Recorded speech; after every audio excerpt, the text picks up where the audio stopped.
Gaming is becoming much more of a collaborative pastime. You know, it's not just you alone in your basement anymore, you're playing with and against other people. And the thing that really separates esports from other types of games is competition. You don't play an esports game generally for exploration. Like, I'm not really running around the map trying to count the trees, right? I'm out there trying to shoot the other dude in the face. And the reason you're doing that is for the satisfaction of victory, right? People play to win in competitive games, and we help them win more. And so we fit into that space because people play these games and they want to improve their skills. And that infrastructure, until us, really hadn't existed. And so we kind of close that gap and let people get better at their favorite games.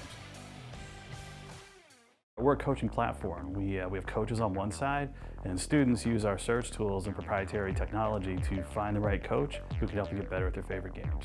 Every other kind of sport or high-skill activity has coaches and tutors and teachers, but esports really haven't. But at the pro level they do. All the pro teams have coaches, but the amateur teams usually don't, and amateur individuals usually don't.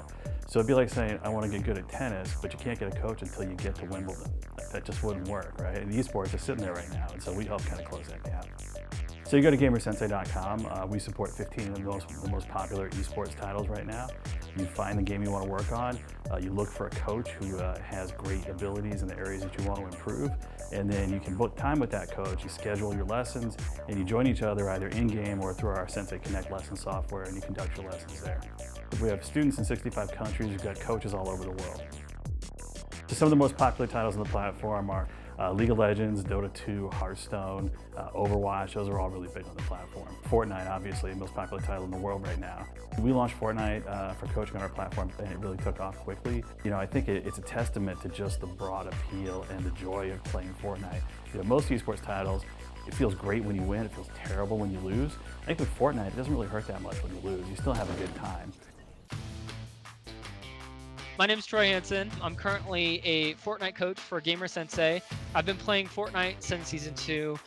I've tried a couple different things like going semi-professional, professional, and I've came across coaching now. You want to, actually right now you want to play some walls, okay? So you want to press Z and then you want to hold left click and do that one-by-one thing, that giant tower, perfect. Basically what I start off when coaching a student, I will initially mess with their settings and make sure they maximize their settings so that way they can press keystrokes and certain keys faster than maybe other keys. I also make sure that their performance of the computer itself can handle a game like Fortnite by turning their settings a little bit lower to make sure that they're maximizing the amount of frames per second, FPS, that they have. And then from there, I go and assess some of their different mechanics of the game specifically, where I start off with aiming because aiming is a very large portion of the game specifically, kind of assess what they do to aim, how they aim, what they utilize when they're aiming. Then I move on to their building mechanics, which is again, probably one of the biggest or the biggest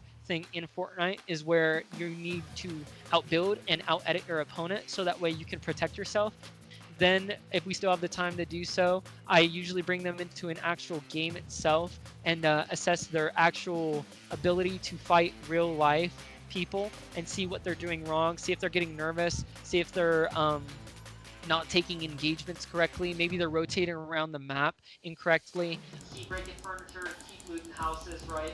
Open as many ammo crates as you can, stuff like that as well, right? I think video game coaching specifically is a very new concept, right? I think it's just as normal as any coaching and anything else in a normal traditional sport, maybe baseball, football, basketball, etc. Same concept applies where the coach is then trying to get whoever the student is better or the player is better at the game. I do think it kind of blew up specifically here with Fortnite. Fortnite has changed the gaming scene as a whole from so many different aspects, from a streamer standpoint, YouTubers, stuff like that, all the way to the player standpoint. I just see coaching as just another form of what was already there, just now it's branching over to gaming specifically. And now that there's obviously $1 million tournaments on the line, I think coaching is a new time thing. We only accept about 5% of the applicants who want to become coaches on the platform. And what we're looking for is not just people who are great gamers. There are many millions of really high-skill players out there. We're looking for people who are great teachers. They're patient, but more important than that, they also need to be able to watch somebody play in real time and understand, critically but constructively how that player can get better.